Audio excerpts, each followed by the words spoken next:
to all. Thank you for being here.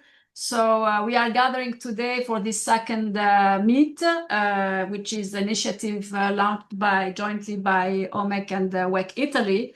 And this time we have selected as topic cross-border energy interconnections in the Mediterranean region. And so the question would be why we have selected such a topic. And actually, at first glance, one might think this is not the most urgent issue that we would need to tackle in our region, in the Mediterranean region, especially considering the long-standing geopolitical tensions in the region. And indeed, these numerous and persistent conflicts can offer hinder cooperation, making the idea of regional unity seem idealistic and even maybe unrealistic. Moreover, we are witnessing the return of energy security as a top priority globally, not only in our region, but globally. And in this context, many countries may be tempted to prioritize national energy independence over regional cooperation, especially if they have domestic resources, energy resources, such as natural gas, or have made new and recent discoveries. As a result, in our region, natural gas is back in the spotlight, and even nuclear energy is regaining attention, for example, with the World Bank recently offering unexpected support for a nuclear development. We also know that the region, and particularly in the south, is richly endowed with renewable energy resources, in particular wind and solar. These resources can serve national energy security goals by reducing import dependency. So one could argue that this should be developed mainly for national uses. So given all this, does it mean that cross-border energy trade is no longer necessary for our region? The cross-border energy interconnection in the Mediterranean region are not a priority? Well, we will explore this question in more depth with our distinguished speakers today, but let me already share my perspective and explain why we choose this topic for our second Meet webinar. So my answer is clearly no. On the contrary, cross-border energy trade is more necessary than ever. We need strong, well-planned energy interconnections so that all countries in the region and their economies can fully benefit from the energy interdependence that already characterize our Mediterranean region. Why is this? Because cross-border interconnections have multiple positive impacts, such as first, energy security and diversification. They allow countries to share resources and reduce dependence on any single supplier, which is crucial in a region prone to volatility. Second, integration of renewable energy. Interconnections are key for power system flexibility, something essential for integrating large shares of variable renewables. Third, economic cooperation and regional stability. Energy cooperation fosters stronger political and economic ties, encouraging collaboration even among countries with historically tense relationships. Fourth, climate goals and decarbonization. To meet European Union and global climate targets, we need efficient, clean energy trading across borders to reduce fossil fuel reliance. Fifth, investment and innovation. Interconnected energy systems attract investment, support technological innovation, and generate jobs in infrastructure and beyond. So for all these reasons and more, cross-border interconnections are no longer a luxury or a distant vision. They are immediate requirements for building resilient, decarbonized, and flexible energy systems in the Mediterranean. That said, we are fully aware of the challenges. Interconnectors are often difficult to finance due to uncertainties in power flows and directions. Regulatory fragmentation and the lack of harmonized frameworks slow down progress. And when it comes to renewable hydrogen, we face the added need for massive investments in electrolyzers and transport infrastructure, investments that must come faster if we are to meet our targets. We believe that while the path is demanding, the Mediterranean region has all the ingredients and the key ingredients to succeed. Organizations like METESO, MEDREC, and OMEC are essential players in helping us move from diagnostics to delivery by identifying concrete actions, scalable governance models, and practical solutions that can accelerate infrastructure deployment and regulatory alignment. And now, before handing over to Kamel, who has kindly agreed to moderate today's session, let me warmly thank him for his support. A big thank you as well to Angelo and Hassan for accepting our invitation. I would also like to sincerely thank WEC Italy, Marco, and the entire team for this fantastic cooperation. And last but certainly not least, thank you to all of you who have joined us today. My apologies for organizing this webinar on Friday, which I know may have prevented some of our colleagues from participating. And I see that some of them, despite that, are here. And thank you very much, our friends. Thank you once again. And Kamel, the floor is yours. Thank you very much, Huda, for setting the scene and for those great opening remarks. Thank you for all the attendees to be with us, as Huda said, on a Friday afternoon. And thank you for our speakers, including Mr. Hassan, who is in an airport and waiting for the plane. We are very pleased that his plane was slightly delayed. I'm sorry for that, Hassan. But no, I'm happy. I'm happy because then I can stay longer. Yeah, thank you very much, Hassan. So, building on what Huda has said about the motivation for this discussion, number one, interconnections can help energy security and diversification, so that allows countries to share energy resources, reduce dependence on a single source or supplier. This has been particularly the case in a politically volatile region like the Mediterranean. The South has always been a reliable supplier of energy to the North. And we have seen that in the recent Ukraine war, where countries like Algeria stepped up rapidly to substitute even partially to Russian gas.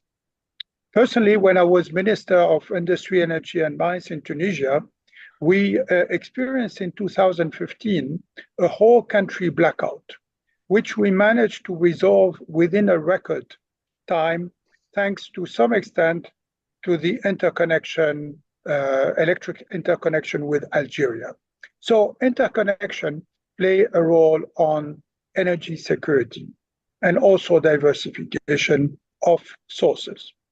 The second one, from the integration of renewable energy, which are key sources for flexibility of power systems.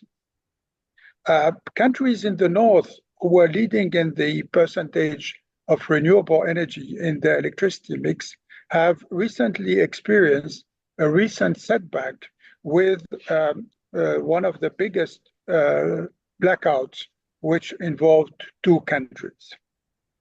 The third one is from the economic collaboration and regional stability. Shared infrastructure encourage collaboration between countries with even if they had historically tense relation. A fourth one is in terms of energy transition and decarbonization and meeting climate goals. And here the Mediterranean is a region that is particularly at risk in terms of global warming, because we tend to see higher temperature rise than the rest of the planet. And so this would help to meet common climate goals and going to the 1.5 to 2 degrees. And then finally, on investment and innovation, interconnected systems attract international investment. They promote innovation, and they create jobs in infrastructure development. This would be a way to incentivize talent from the South to contribute to their own country's development, rather than migrating to the North due to the lack of opportunities. We have seen so many bright minds from the South over the last few years that have moved to the north, and helping their own countries would certainly help push the development. So I'm very pleased to introduce the two distinguished speakers today.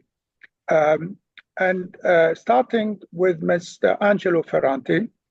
He's currently the Secretary General of the Mediterranean Transmission System Operators, in short, MEDTSO, since 2015.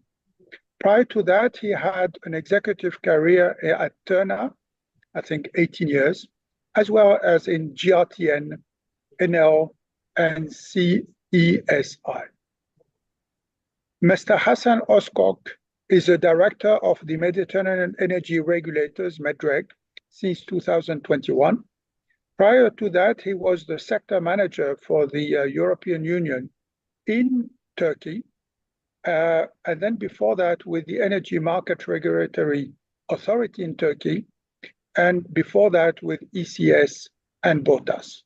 So thank you very much, both of you, for being with us.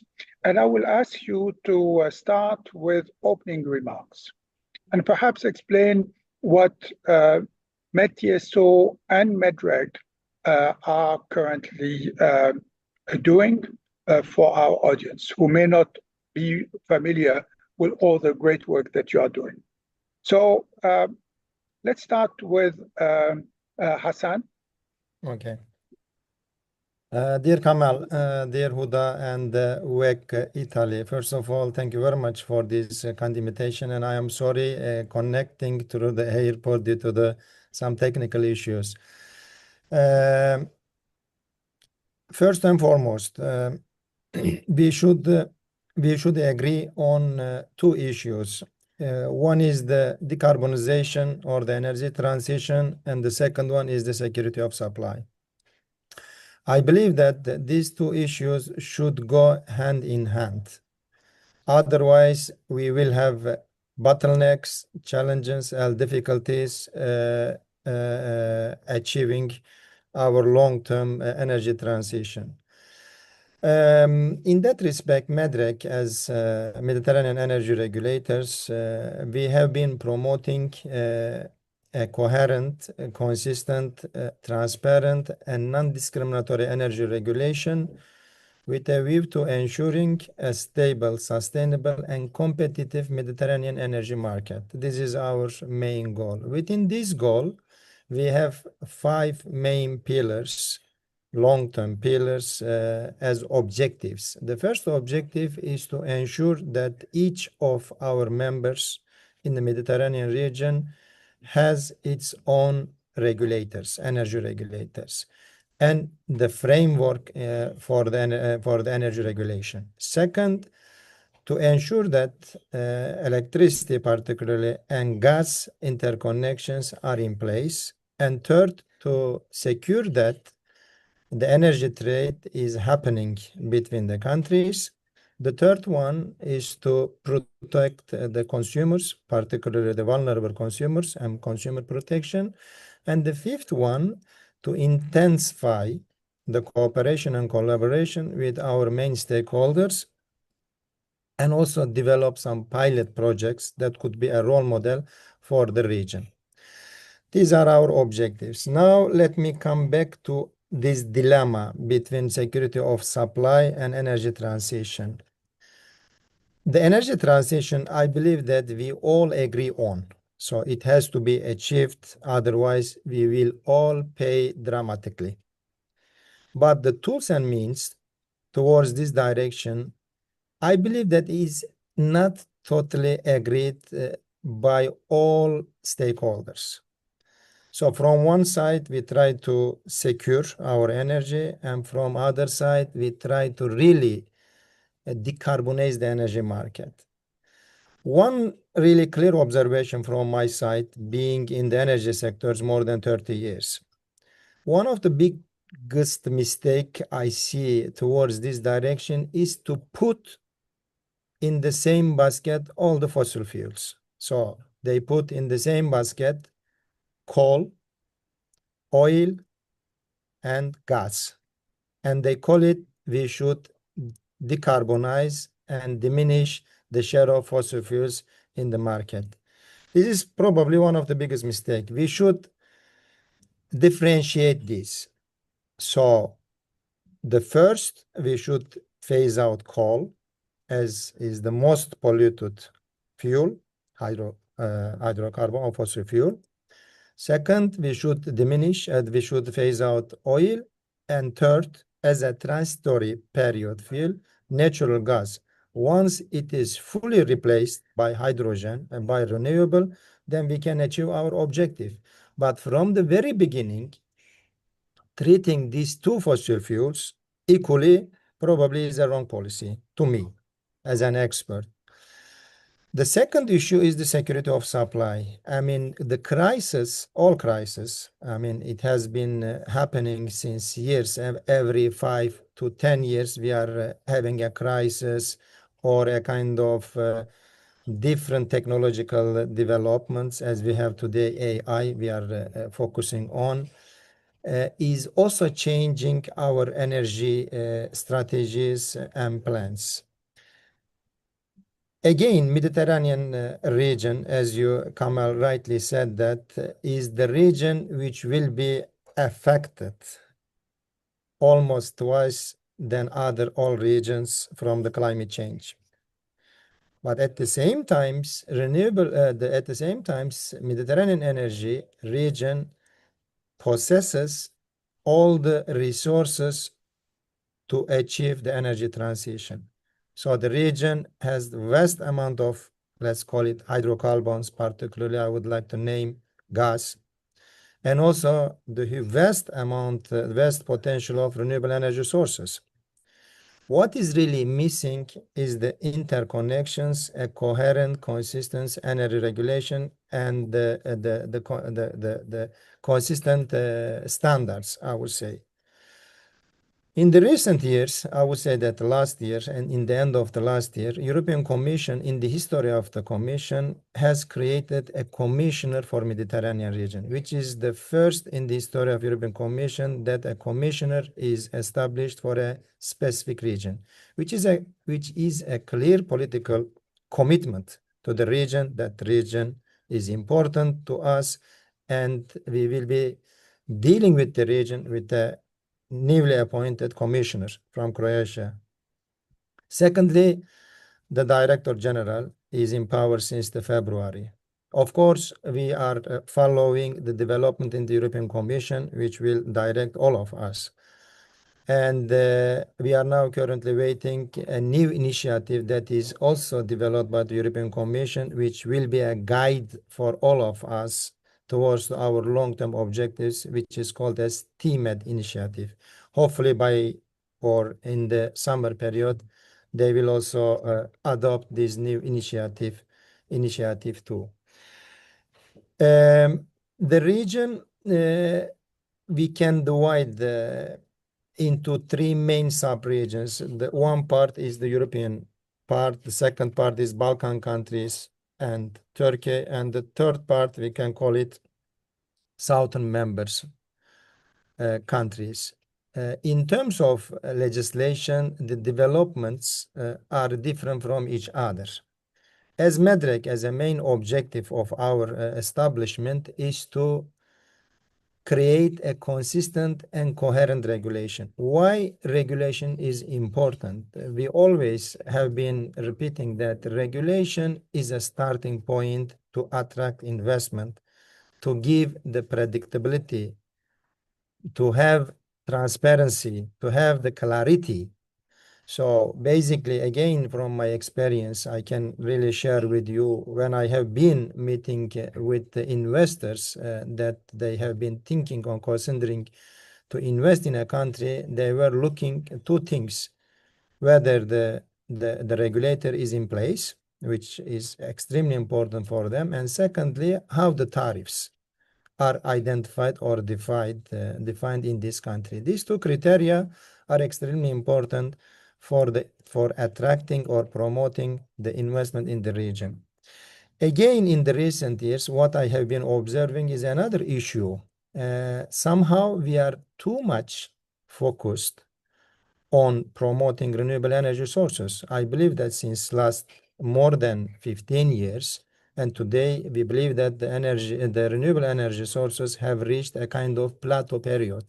That's why the feed-in tariff mechanisms are removed almost from every region or every part of the Mediterranean region.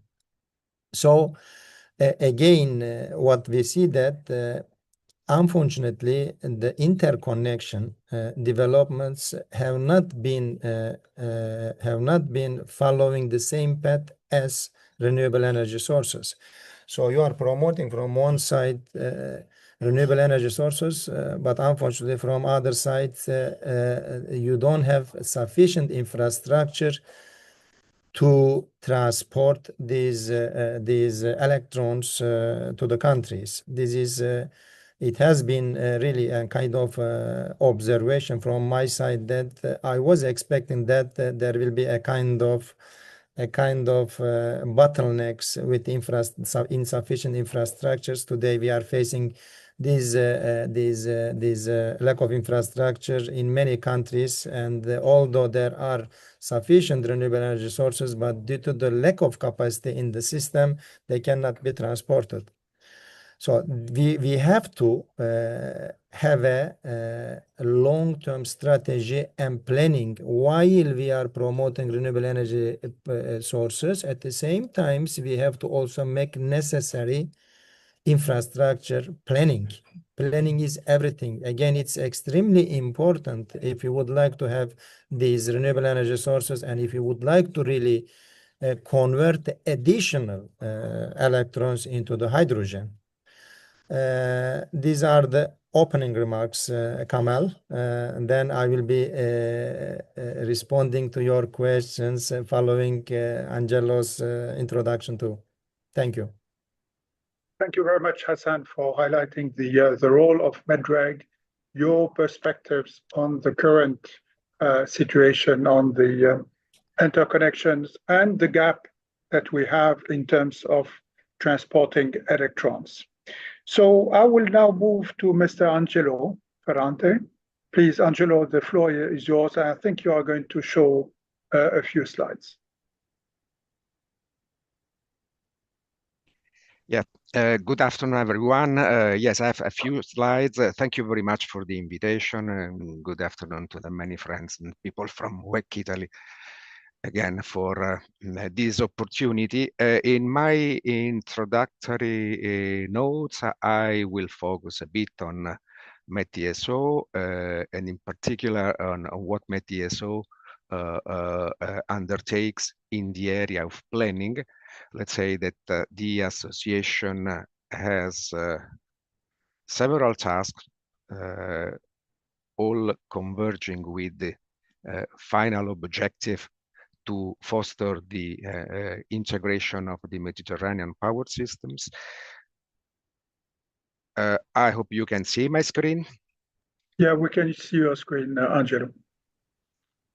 Okay, so I've seen many challenges, questions in the concept note of this webinar, so I will reserve some additional information for answering to those questions. For those who are not aware about METISO, we are the Association of the Mediterranean Transmission System Operators for Electricity, 20 members all over the region, with the exception of Syria.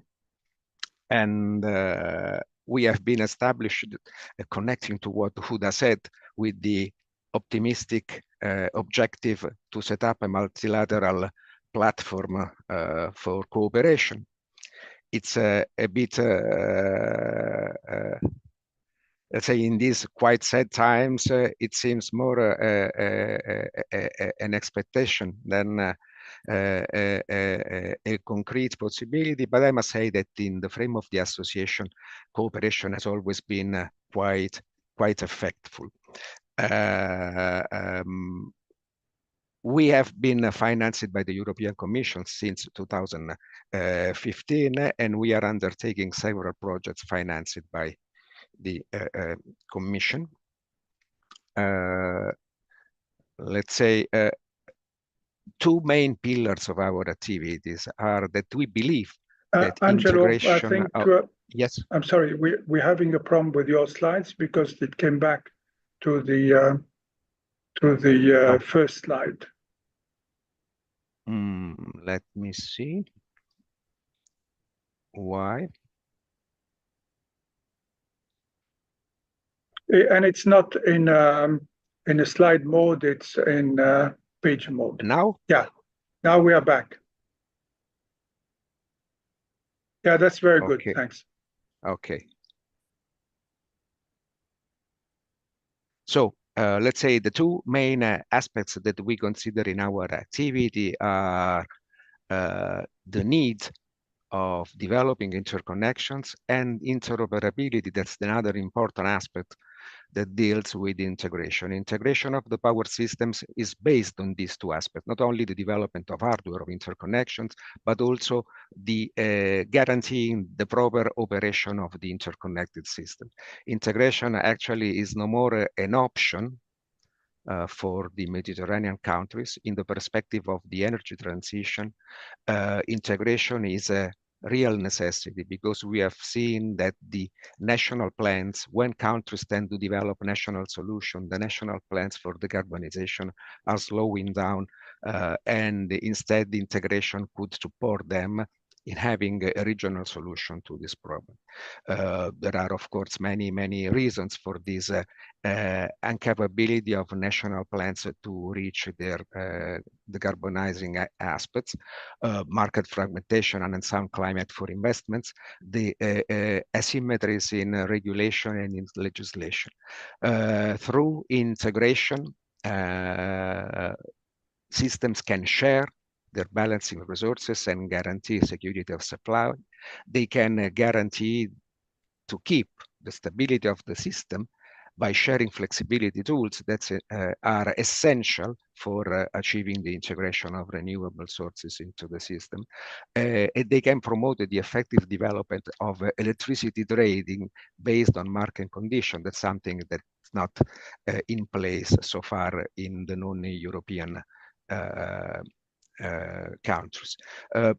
These are activities that are developed, part of the activities that we develop in the frame of TISIMET2. That's a project financed by the European Commission that will expire by the end of this year. And let's say related to the development of interconnections, we have one of our, let's say, historical flagship publications has been the issuing of the Mediterranean Master Plan. That's a set of coherent activities that starts from the definition of consistent energy scenarios, the selection of a number of projects that we assess, setting up a reference model of the Euro-Mediterranean high voltage transmission grid. On this reference model, we carry out market and network studies, and at the end, after having also evaluated the necessary reinforcements that requested by the developer of interconnection, we perform a share cost benefit analysis. When I say shared, I mean an analysis that has been agreed among the members. The multilateral cooperation that we try to promote is to have all the members on board when we define criteria for assessing scenarios, for carrying out studies, for developing a planning methodology, and also for assessing the impact of these projects at the regional level. An important improvement that we have been carrying out in this project is that we have two time horizons. For the first time, we are setting up regional scenarios at the time horizon 2040, 2050. So we have also differentiated our outcomes because we are going to publish in these days the Mediterranean Master Plan 2025 that collects some updates on a list of major projects that could be in operation at the time horizon 2030. While for the 2040, we are elaborating the first Mediterranean electricity interconnection perspectives that give an outlook to a longer term perspective for projects that are not in the pipeline of the TSOs yet, but to have some reliable analysis on possible investments that should be anticipated. The matter of anticipatory investment is quite hot because also regulators and institutions are understanding that when you have to plan investments in the grids that are characterized by long-term return on investment and are highly capital intensive, you have to implement a different approach on the risk assessment of your investments. And so you have to base on scenarios that are can be more or less consistent, but by definition are not the reality. They take with them a certain risk of being modified. And so also who is supporting investments has to take into account this peculiar characteristic of investments in the grid. Another important improvement that we are implementing in this new project is that we are extending our analysis beyond the Mediterranean region to the Gulf countries and Saudi Arabia, and in principle also to Sudan and all the other countries that are connected to our members, to the Mediterranean region, because of course interconnections cannot be split by geographical considerations. And so taking into account the development of interconnections among the Mediterranean countries and the surrounding regions, this aspect has to be taken into account in the studies to have effective analysis. For the scenarios, we are working strictly in connection with ENTSO-E and ENTSO-G at the European level, because METISO is a peculiar blend of European and non-European companies. 10 of our members are members of ENTSO-E, 10 are not. And so, but in any case, we have to go in parallel, and also in the definition of scenarios, we have currently selected 3 scenarios with different level, let's say, of ambition in terms of international cooperation and development of renewables. We are strictly aligned with the scenarios that ENTSO-E and ENTSO-G develop at the European level. As I said, we have just completed the publication of the Master Plan 2025 that considers 10 projects. Some of them, 5 of them are those that we consider more mature, that could be in operation at 2030. The ELMET project, the Italy-Tunisia interconnector, the interconnector Greece, Cyprus, Israel, and the Greece-Albania reinforcement, and the Greece-Egypt, the Gregi interconnector, and another reinforcement on the between Palestine and Jordan. These 10 projects deal with some 6 billion euros of investments and 2,500 kilometers of new lines for roughly 8 gigawatts of new transfer capacity among the Mediterranean countries. For a longer term perspective, we still don't have results. Just to have a reference, in 2022, we issued the master plan that considered some 19 projects, 16 billion euros investments, 10,000 kilometers of high voltage lines, mostly HVDC, indirect high voltage direct current interconnectors. But these data are going to be updated by the new Mediterranean energy electricity interconnection perspectives in a few months. Just to give you a suggestion, all our reports or our deliverables are publicly available on our website. These are subsections of our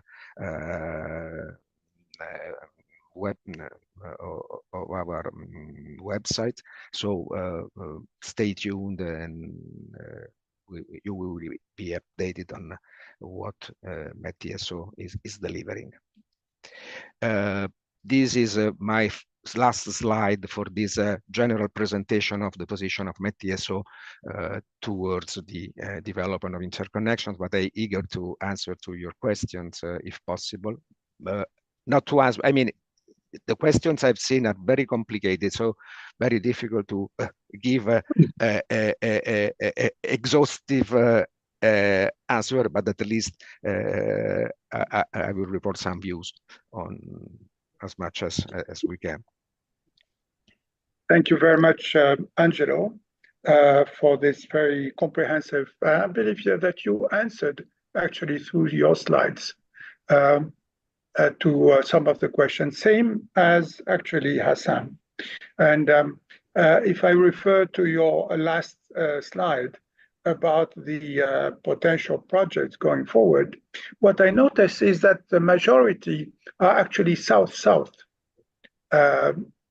to some extent. I would say 60% are south-south, the rest are south to north. So my first question to you, Angelo, is what do you think the current status of the interconnection, and referring back to what Angelo, to what Hassan was saying, that it's far from being developed to the level that we wish. What is your perspective? But also, one point I would like to ask about is even within the north, between northern countries, we still have some problems with interconnection. And I'll give you an example. The interconnection between France and Spain is a bottleneck. And we have seen recently when we had the blackout, it was not operating to help our Spanish and Portuguese colleagues to go smoothly through the power failure. So what's your overall assessment of these three interconnections, north-north, north-south, and south-south? Well, if you allow me, I have a couple of slides that show you in a graphical way what's the situation of the grid that maybe is more comprehensive than many words, because if I will exchange those for 2,000 words. You have two slides, 2,000 words. No, but I will show you. Okay. You know, this is the Mediterranean electricity map, you know, and there is a quite pictorial difference on what you see on the north side and what you see on the southern side. So what you said about the need of developing interconnections also in Europe is clear. In fact, there is also some provision by the European Commission to fix a minimum level of interconnection among the member states. That's 15%. Not all the countries satisfy with this requirement. But if you look at the situation in the southern and eastern part of the Mediterranean, you see how different the situation is. By the way, the Mediterranean countries are not isolated among themselves, because this is a quite interesting map that shows with colors that actually there are Mediterranean countries that are connected to the European system. Morocco, Turkey, that's in the middle. I mean, it's not European Union, but that's not also MENA country. But you see that also there are interconnections among Algeria, Tunisia, and a consistent part of the Libyan system. Egypt supplies with radial feeders part of the Libyan system. It is connected with Jordan. Jordan is connected with Palestine. Palestine is connected with Israel. There are open interconnections between Libya and Syria and Jordan, but you see that Egypt is connected to Sudan, Jordan is connected to a part of the Iraqi system, Turkey is connected with Iran, Iraq, with the Caucasian countries. So the situation is not so, how can I say, static. There are interconnections, but if you look at this is the coefficient. It puts together the electricity exchanges on the various interconnections among the MENA countries and the utilization factor. And you see that in the most part, I would say in all the interconnection, the existing interconnection, the utilization factor is very, very low. Why? There are institutional barriers in some cases. I think we can easily say that, for instance, the Morocco-Algeria interconnection that's has not been operated for more than 2 years is a clear example of quite consistent interconnection capacity that's not operated at all. But also in other contexts, for instance, between Algeria and Tunisia, or Jordan and Egypt, in both directions, etc., you see that the utilization factor is very low. It is an important aspect to consider into account, to take into account. When I talk about interoperability, I mean that it must be spent a lot of work to make the systems in condition to have an effective and efficient interconnection among them. You said that many interconnections in our plan are south-south. Actually, there was a concept that was mentioned in the concept note of this workshop, the development of north-south corridors. We as TSOs are not too much in favor of this definition, because what we are pushing, what we are fostering is the integration of the two shores of the Mediterranean, a creation of an integrated Euro-Mediterranean power system, because this integration that's functional to the creation of a Euro-Mediterranean market cannot base only on a few profitable north-south interconnectors.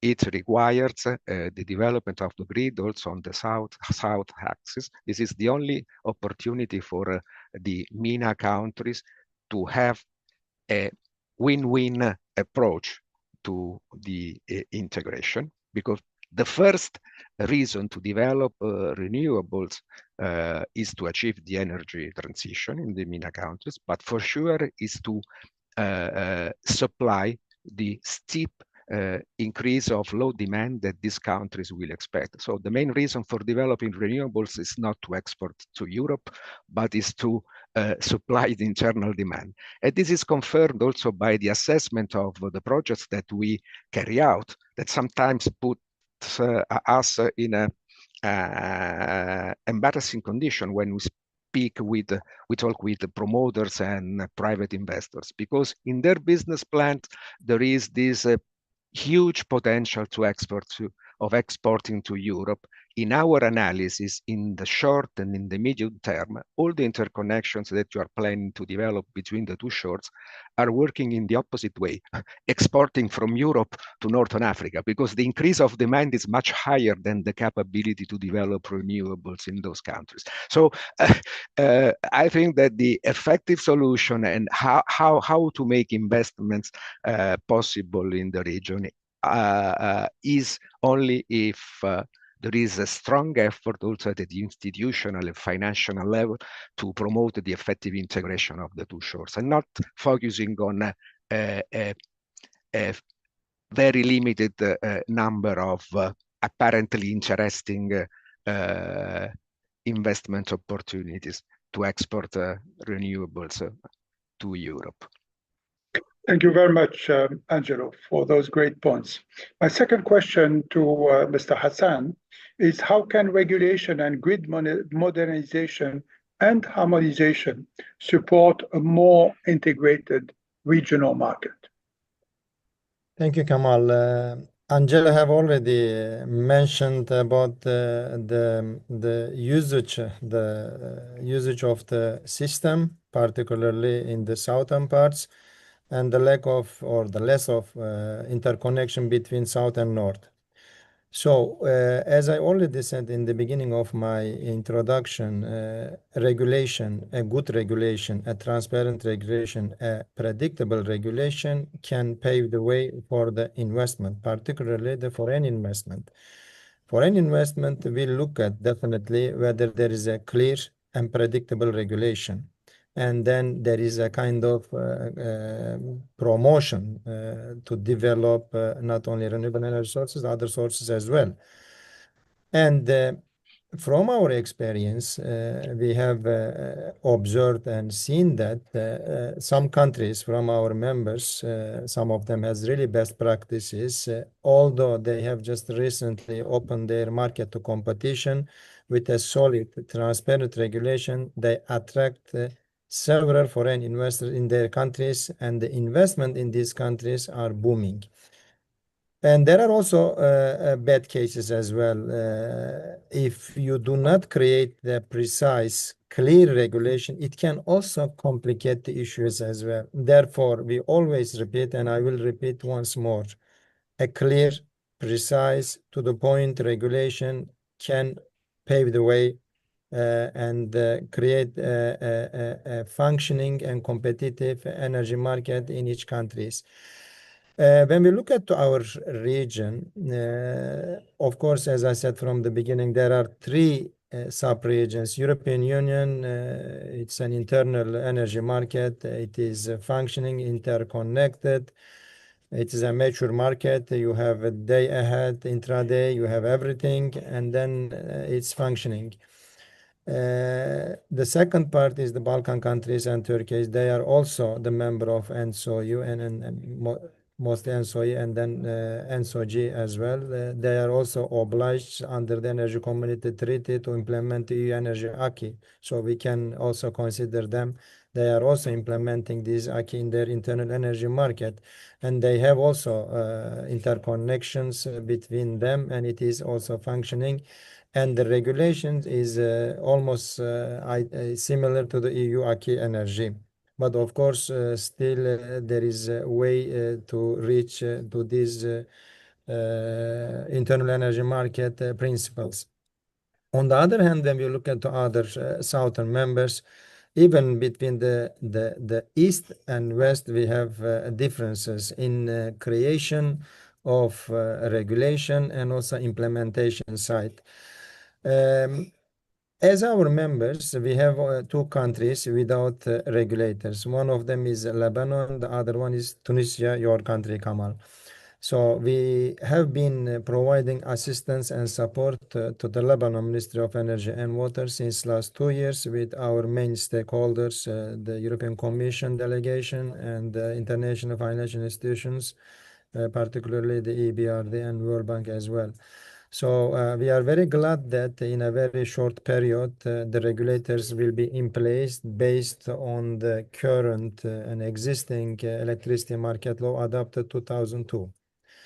So with the establishment of the regulators, we believe that country will attract the investment. And then we are currently working with the Ministry of Energy and will be working with the newly established regulators, how really we can develop a legal framework for Lebanon energy market. The second one is Tunisia. We are in contact with the Ministry of Energy as well, but unfortunately we made very limited progress in this respect, but we will be also discussing with them how really MEDREC and Commission can support this initiative too. What we really provide for our members, it is a unique platform. We are providing the best practices, the good guidelines for each countries where they can really benefit from. They don't need to really invent again and again the similar things as previously some countries did it. So what they really need, you are in a kind of beautiful flower gardens. You should pick up the best flowers for your countries based on your country's dynamics and real issues. We are not really, we are really promoting a kind of coherent and consistent regulation. We are not really promoting a kind of copy-paste regulation in the European Union to these non-EU countries at all. Our objective is how we can ensure interoperability and integration through a consistent and coherent regulation. So this is our let's say our main objectives. For example, one solid example from Morocco. Moroccan electricity regulator established in 2018, and since then, in a very short period, they made significant progress. And MEDREC has really contributed significantly in developing a transparent, a non-discriminatory, and a clear regulation which has already attracted several investors in the country. And when you look at their target in renewable energy is even in line with the EU targets. By 2030, they would like to really more than it's actually 51% in the total energy supply. There are also other countries developing a kind of good regulation, such as Algeria. There are two regulators regulating electricity and gas markets as well, and they are really progressing good. Egypt is another country, which is one of the key countries in our region, which has a huge potential, vast potential, and there are also two regulators regulating the electricity and gas markets as well. And both regulators are very actively benefiting from the best practices and good guidelines of MEDREC. And we have Jordan. Jordan also made good progress as well. And Palestine, Israel have also been benefiting from the MEDREC assistance too. So regulation not only attract the investment, a good regulation, it can also create the jobs, Kamal, and it can also attract the clean technologies into the countries as well. Of course, the countries in the Mediterranean region, particularly in the southern members, have vast amount of solid fuels, fossil fuels as well, and they have to also use these fossil fuels in their countries too. But through a kind of good regulation, we believe that the missing interconnections between the countries will be established. And currently, we are working with the European Commission and the MED-TSO to develop a Mediterranean grid code, we call it. This grid code, it's a kind of code which is not going to be a binding code for the members, but it will be rather a kind of guidelines. So how really, or what would be the minimum criteria for the countries to establish into their domestic legislation to ensure interoperability and integration? We are currently working on this. Yeah, Kemal. Thank you very much, Hassan, for those very comprehensive comments. And we certainly look forward to having both Lebanon and Tunisia join the club of the with regulating authorities. It has been, when I was in the ministry, one of my objectives that, as you said, unfortunately, progress has been lukewarm.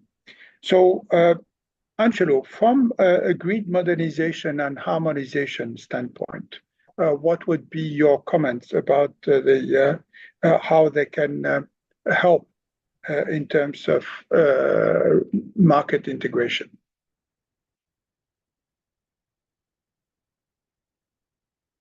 I think you are muted, sorry, Angelo. Yeah, sorry. Well, I think that in general, the matter of innovation is has an impact that's broader than for what applies to the energy transition and the integration of the Mediterranean power system. Actually, it is a driver for the TSOs all over the world, I would say, because the role that the TSOs are playing is widening, because the grid is becoming more and more complex because of the growth of non-dispatchable renewables and prosumers from one side, but also for the existence of, let's say, exogenous factors. I would just mention a couple. One is cybersecurity, the other is the extreme climatic events, and so all the problematics related to resilience that oblige the TSO to invest hugely in innovation, in research and development. So for sure, innovation plays an important role also in facilitating the creation of a market, because it is through innovation that you have the possibility to control a much more flexible grid, where you have a number of flexible sources that are necessary to facilitate the integration of renewables. You have to, through innovation, you are capable to manage a market that's much more complex than it was even in recent times. So in this perspective of having the TSOs are enablers of all the changes that are happening in the energy system, with this push to electrification of sectors that so far were not electrified. This both for what concerns the direct electrification, but also for what concerns the indirect electrifications. The sectors hard to abate the production of green hydrogen that sooner or later will support also in this process. The complexity of the system that the TSOs are managing obliges to have a very huge investment in innovation. It's not a case that they are now talking about the twinning transition, decarbonization from one side and digitalization on the other side. The Mediterranean, a place like METSO, I think it's extremely useful because it puts together companies that have different experience, maybe different investment capabilities. So it is a real opportunity also for the non-European countries to start investing in a more proactive way in innovation and modernization of their grids.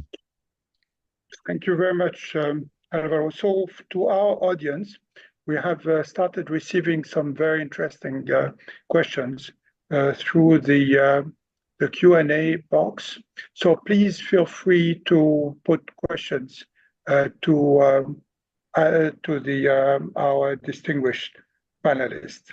Thank you. Moving to you, Hassan, I know that you are close to hitting the clock. Sorry about that. Yeah, I'm sorry too. Yeah, so just a last question for you, because I think that's what we have time for you. In terms of what are the most promising area for energy development, and you alluded to that in your introductory remarks, you said that we have potential in terms of renewable energy.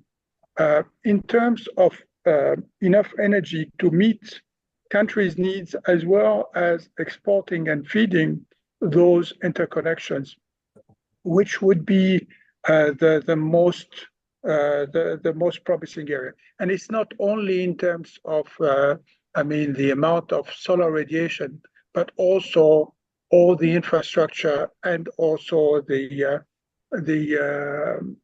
economic system in that particular country. So, of course, Kamal, it's not really very easy to answer to your questions to really spot one country or two countries that they have the huge potential. We believe that the region has a huge potential.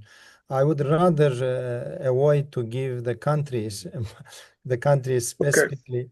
Okay. Oh, okay.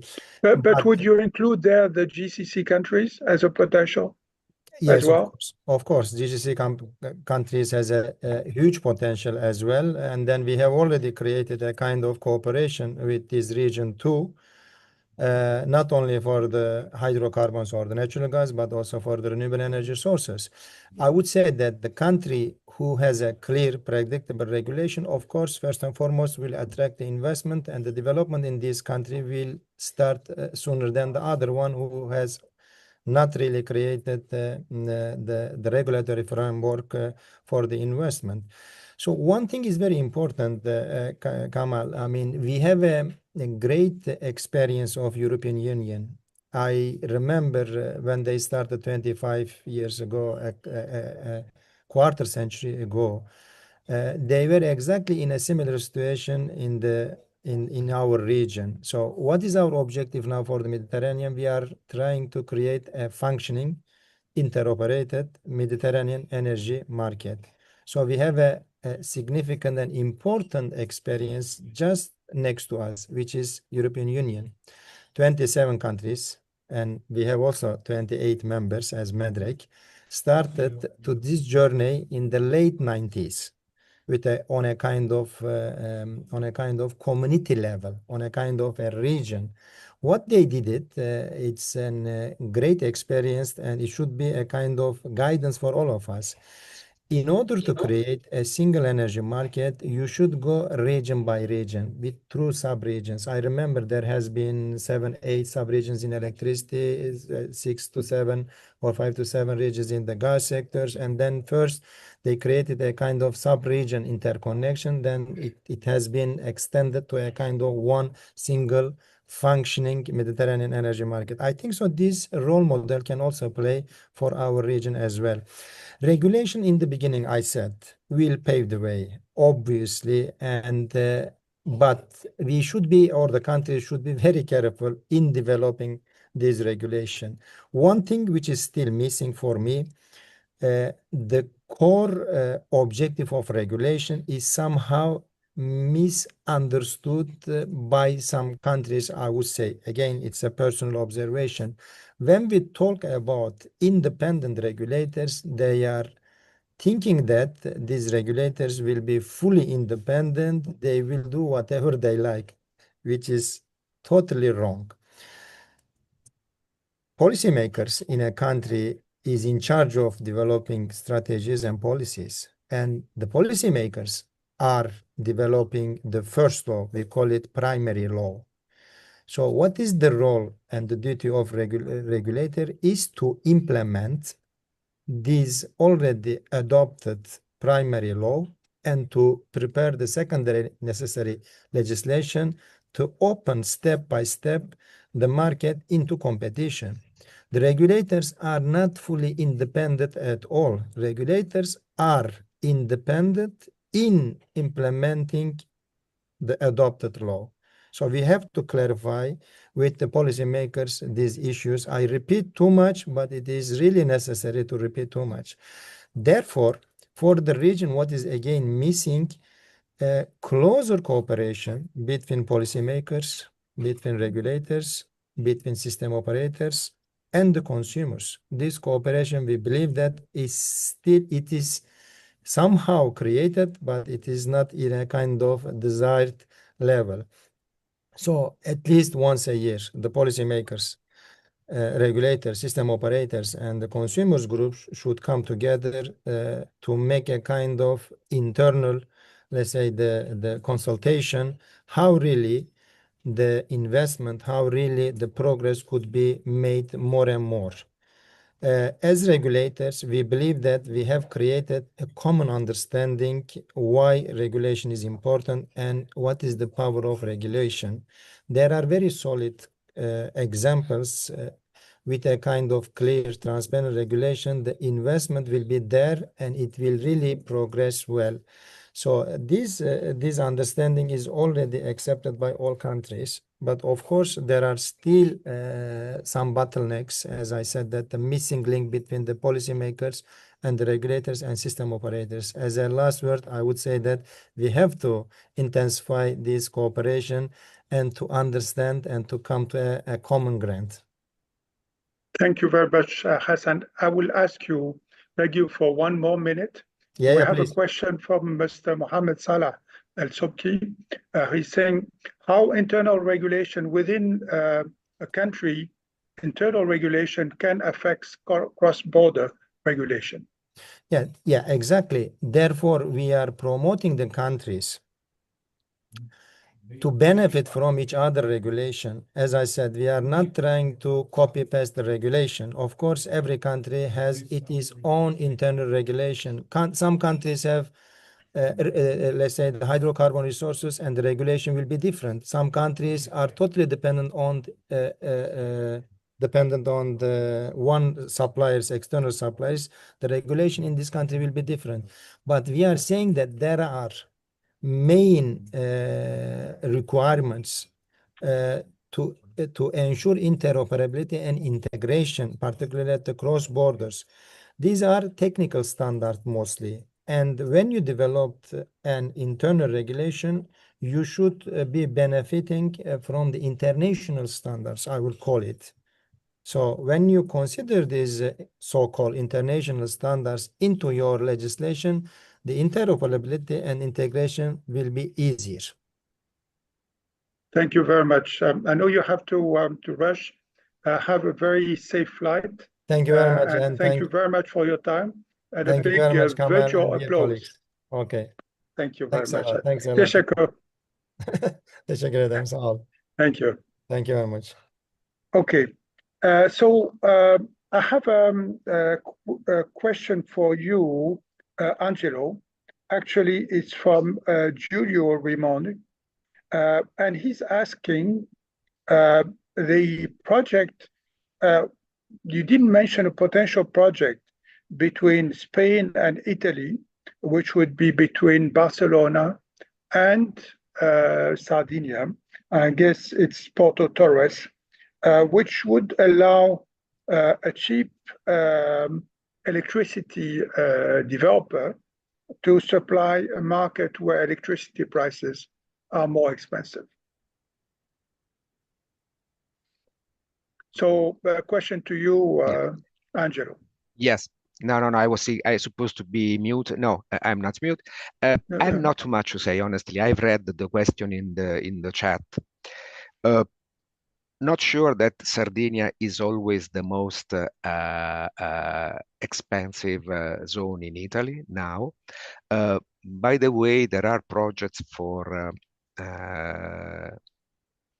extending the interconnection of Sardinia with continental Italy. You know, there is a so-called Tyrrhenian link, a 3-terminal HVDC connection that would connect southern Italy, Sicily, and Sardinia. The question should be asked maybe to promoters that have this project in the pipeline. My first reaction would be that I know there are private proposals for interconnections between Spain and Italy that are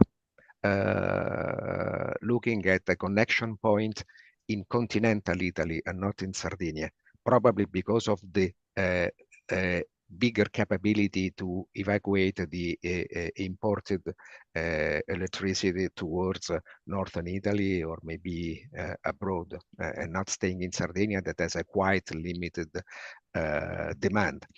But I cannot say too much on this. It is not a project that's in our pipeline, in the pipeline of the projects we assessed. And honestly, I've never heard about it before.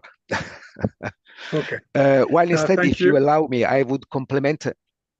If you allow me, I would complement a bit what Hassan said in terms of impact between internal regulation and cross-border interconnections. Because in general, we say that we don't want to enter into, in our studies, into the internal organization of the energy sector. But actually, there are a couple of aspects that impact on interconnection. One is the possibility to access the market, because if an internal regulation does not allow explicitly the access to the market for operators, the nature of trading on the borders is different.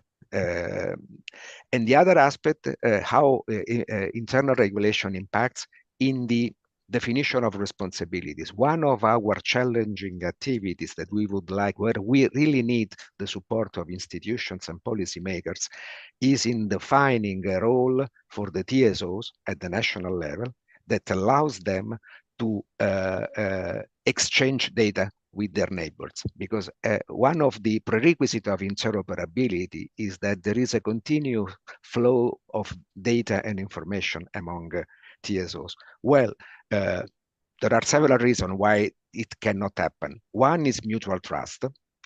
And it is something that has to be developed over time, of course, and it's not part of this job. The other is that sometimes the TSOs have restrictions by internal legislation and regulation to provide information. This happened also in Europe when there was the need to implement some chapters of the European Grid Code. It is tremendously impacting our attempt to develop platforms to exchange data, because in some cases TSOs have restrictions. So if we are not able to convince regulators and legislators in modifying these parts of their internal regulation and legislation, progresses are very much slowed down. Thank you very much, Angelo. A second question is actually from either Mr. or Mrs. Rigoni, who is asking, in one of your slides, you are showing large projects, but they are the utilization seems to be on the low side. And so the question from Mr. Rigoni is, who will develop / finance those projects, given, let's say, the question mark about the financials? Well, you know, in our analysis, the most part of the projects that we assess show a commercial viability, but conflict with the financial weakness of the companies and the member states in some of the members in some of the countries in some cases. When I mentioned the fact that there are maybe apparently profitable projects and less profitable projects that are necessary, I was just highlighting the importance of a more proactive role of financial institutions. From my perspective of person coming from a transmission system operator, I strongly believe in the public development of the grids, because it has shown effective in Europe, starting with the unbundling process and the creation of the TSOs.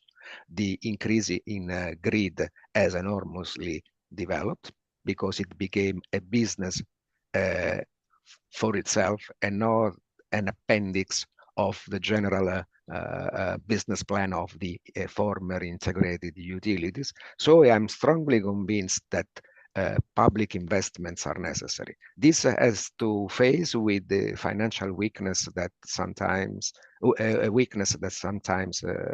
many Mediterranean countries have. So my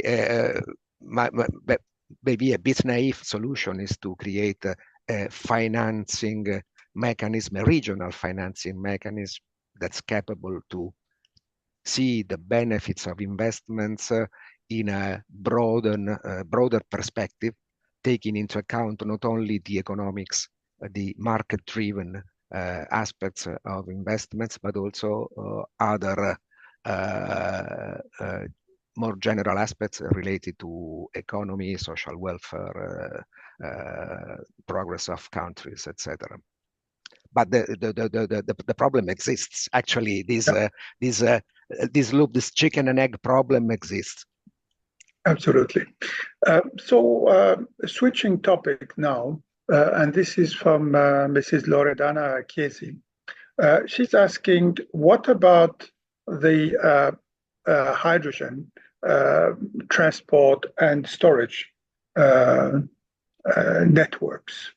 And I mean, can look at it either from combining it with existing gas or creating new ones. what's your assessment of the potential there of instead of transporting electrons, transporting molecules? Well, in our scenarios, at the longer perspective, 2040, we have started considering both hydrogen production and the electric vehicles that could be two components, important components of the future energy scenarios. For sure, there is a matter of technology. I'm not a technologist, so I'm not able to answer in terms of times to operation of cost-effective solutions. I don't know if Huda can be more precise than me because an important source of information that I have on the topic comes from some studies and reports that OMEC carried out recently on the hydrogen perspectives in the Mediterranean. For sure, the ambition to have at 2030, or maybe a bit later, important parts of the European supply based on hydrogen seem a bit too optimistic, but I will not be able to be more precise in terms of deadlines and timelines about this topic. Thank you, I know Angelo. it's not fair. I know it's not fair to to pass the ball on the opposite field, but honestly, I'm not able to give more precise answers. No, thank you very much. Indeed, there is a study that was led by OMEC for the European Commission, but also there is the MEP 2025, which would be coming up this fall, which also looks at some of those aspects. Huda, would you like to intervene?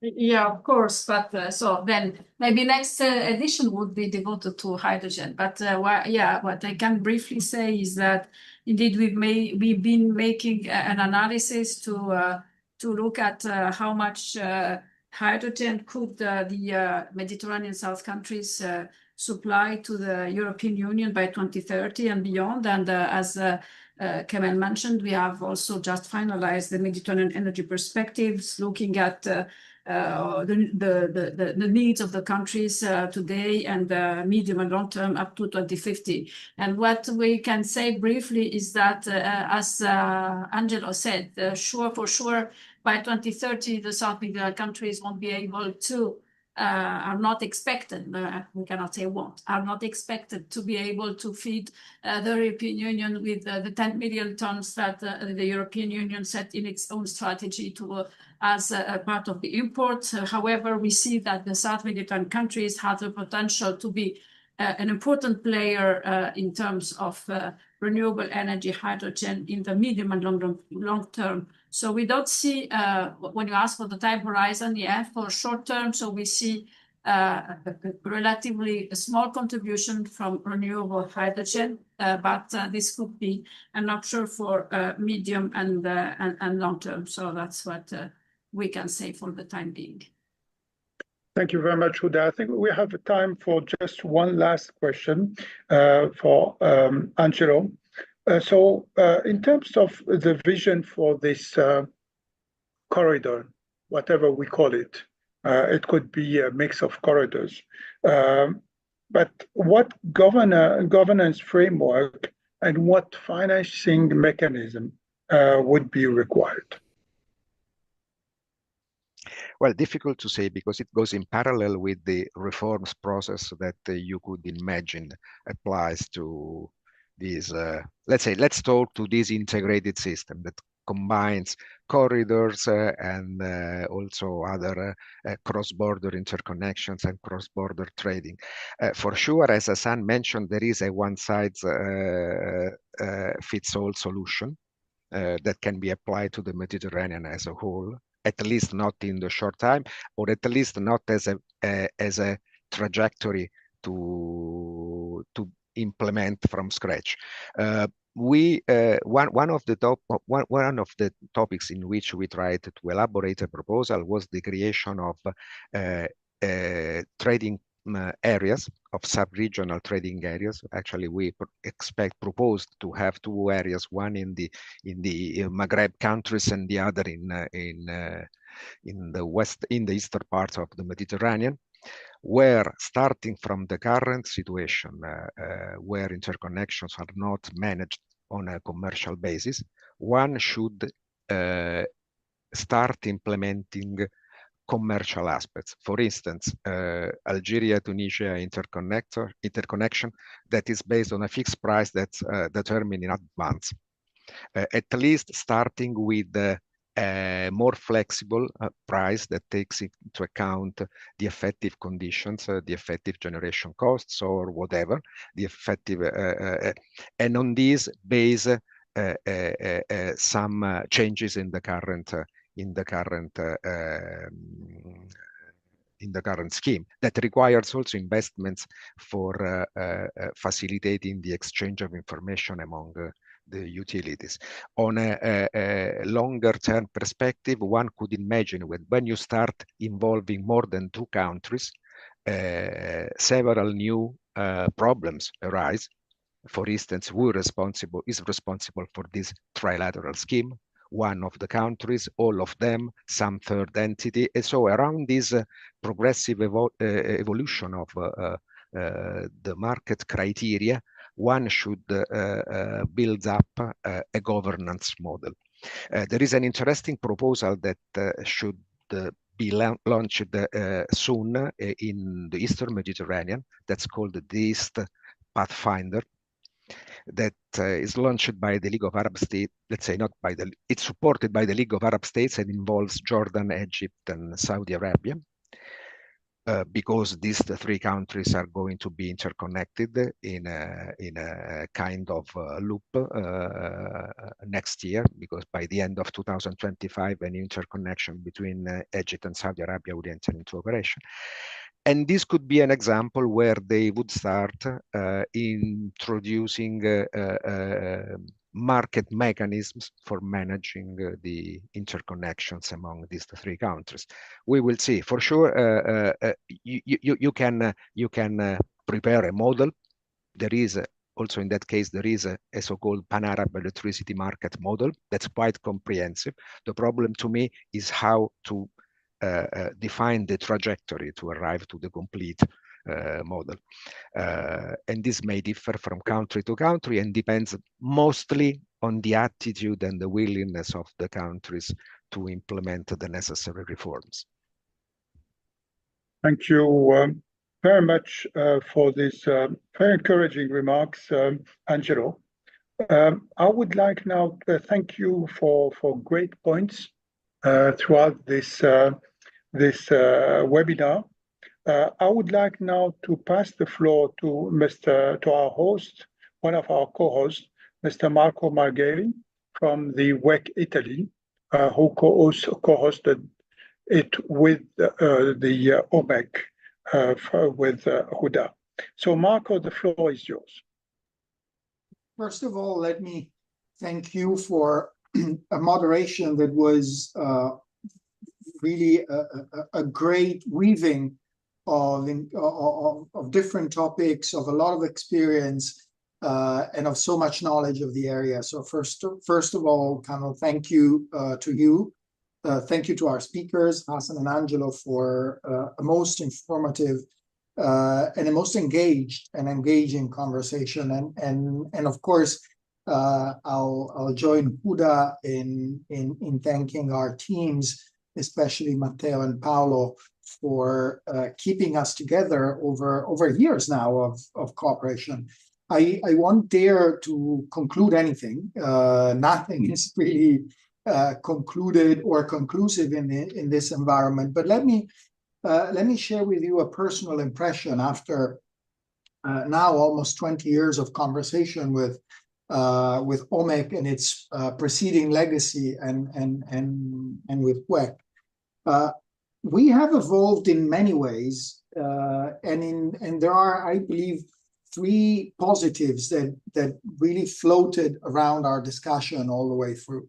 First, today, the Mediterranean and the South axis is an established priority of the policymaking that is happening throughout the region, in Brussels and in national capitals. It was definitely not the case. Obviously, we had the most unfortunate help of the Russian invasion of Ukraine. But we are now at the center of a web of conversations that is central to the European policymaking. And energy is central to that policymaking process. So I think this is clear in a second aspect that I would derive from our conversation. We do have a stack of experiences. We do have a legacy of shared vocabulary and projects and ideas that have been, it is true, floating around for a lot of time, taken wrong approaches like the one-fits-all approach that we saw with some policy decisions in the past. And I couldn't subscribe more to the sub-regionality mantra that has come up multiple times, whether we're speaking about market development, whether we're speaking about the model for interacting with the different countries, whether we're speaking on building regulatory convergence. But still, there is a set of platforms. Let me flag an extra brand that has not been discussed so far. The Eastern Mediterranean Gas Forum, as lengthy as those processes are, has been a success in establishing itself at least as a forum for discussion, cooperation, and significant concrete progress.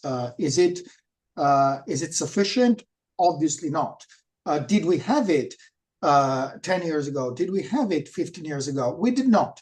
So I think this is the second aspect that I will call soft infrastructure. And MedReg and MedTSO, let me thank you for the work that you've been doing throughout these decades to establish this soft infrastructure as something sticky in the region. Then we have a third reality that is emerging, and I think that there is a reality on supply and on the supply side, and there is a reality on the demand side. The reality on the supply side is that the energy transition is happening, and it's happening because of industrial reasons. It's happening because of market reasons. It's happening through the investments, and the Mediterranean region is no stranger to the transition, also in terms of the positives of the investment. And if we enlarge our scope to what is happening in the GCC, we're seeing a tremendous hub for growth of technologies, of new business models, of new investments. And let me come to the demand side, another label that we should devote attention to, especially in the WEC community as we run up to the World Energy Congress in Riyadh next year, is the new normal of data centers and AI finding their natural home in energy-rich Gulf countries, which will deliver a demand for electrification that will be unprecedented, that will spill over to the broader region. It's definitely spill over into the policy-making process and in the strategizing at the European level. And a very last element that I would see as positive in the region that I would add to maybe for a new conversation in this series is that the region is skill intensive. We have a region that knows energy a lot, where we have incredible cohorts of young and not so young talents across the spectrum of energy professions, across the spectrum of energy families. And this is extremely relevant, especially when the region wants to establish long lead investments, long lead cycles. If we want to think about a region that wants to host north or south or east new nuclear projects, well, that skills platform will prove essential for the region to materialize those in the foreseeable future. Now, what's missing? Well, there is a long list of things that are missing, and obviously all of us are suffering in front of the images of all sorts of episodes that undermine stability in the region. But especially as I'm now speaking from Washington, let's try to move the cursor a few years from now. is the energy sector, are all of these projects, are all of these needs that our consumers through the energy sectors bring into the table, a source of stability or a source of instability? They have been a source of instability in the past. We've seen it in multiple occasions. But now and I think many of the projects that Angelo has referenced and the extreme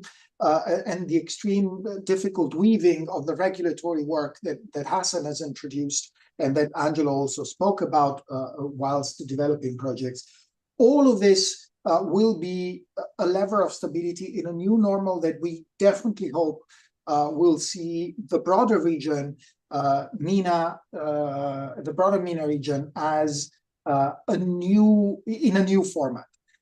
We have seen and we are seeing from the United States in an unprecedented interest in investing in the area. We have seen an unprecedented wave of investments from the GCC with global partners directly here in the US, but also with third parties such as Africa. We are seeing new models. Let me flag the Piano Mattei or the Global Gateway or the Partnership for Global Infrastructure and Investments that are bound to connect our region into the broader region. And I believe that this can really prove could prove a surprising success story after we move the cursor onwards from the suffering and the instability that we're seeing today. And I believe that our conversation is the right canvas to continue weaving. So Huda, it's great to be together in this exercise since maybe all too long, but and Kamel, it's great to have you on board and with Angelo and Hassan and to continue this conversation together. I'm extremely grateful. Thank you very much, Marco, for these very kind comments. And I would say with the creation of the Directorate General for the Mediterranean, I think this would be definitely messages that would resonate there. So I want to thank our audience for all their participation, their questions. We certainly hope that you have had an enjoyable discussion. And certainly we look forward to seeing you at the next episode of this very interesting series. Thank you very much. Bye-bye. Bye. Bye, everyone. Bye. Bye, everyone. Thank you. Everyone. Thank you. Bye.